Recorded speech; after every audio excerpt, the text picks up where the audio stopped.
രണ്ടാമത് കൺസിസ്റ്റൻസി. ഞാൻ ആദ്യം പറഞ്ഞ ആ ഒരു ഇൻഡിപെൻഡന്റ് ലേണിംഗ് ഒക്കെ കുറച്ച് കാലത്തേക്ക് മാത്രം നിങ്ങൾ ഇൻട്രസ്റ്റഡ് ആയിട്ട് ചെയ്തിട്ട് പിന്നെ ഡ്രോപ്പ് ചെയ്യാനും പാടില്ല. നിങ്ങൾ എന്നും പഠിച്ചുകൊണ്ടിരിക്കേണ്ട ആൾക്കാരാണ്. എത്ര വലിയ കരിയറിൽ ചെന്നാലും അറിവെന്നും എടുത്തുകൊണ്ടിരിക്കേണ്ട ആൾക്കാരാണ്. അപ്പോൾ ആ ഒരു കൺസിസ്റ്റൻസി നിങ്ങൾ പഠിക്കുന്ന സമയത്ത് മെയിൻറ്റെയിൻ ചെയ്യണം.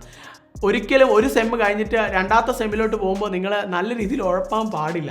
നല്ല രീതിയിൽ തന്നെ റെഫറൻസുകളിലൂടെയും ബുക്സിൽ നിന്നൊക്കെ മാക്സിമം നോളജ് ഗ്രാസ്പ് ചെയ്തുകൊണ്ടേ ഇരിക്കണം. അങ്ങനെ ഒരു കൺസിസ്റ്റൻസി നല്ല രീതിയിൽ മെയിൻറ്റെയിൻ ചെയ്യണം. എന്നാൽ മാത്രമേ നിങ്ങൾക്ക് നല്ലൊരു സക്സസ്ഫുൾ കരിയർ കണ്ടെത്താൻ കഴിയത്തുള്ളൂ.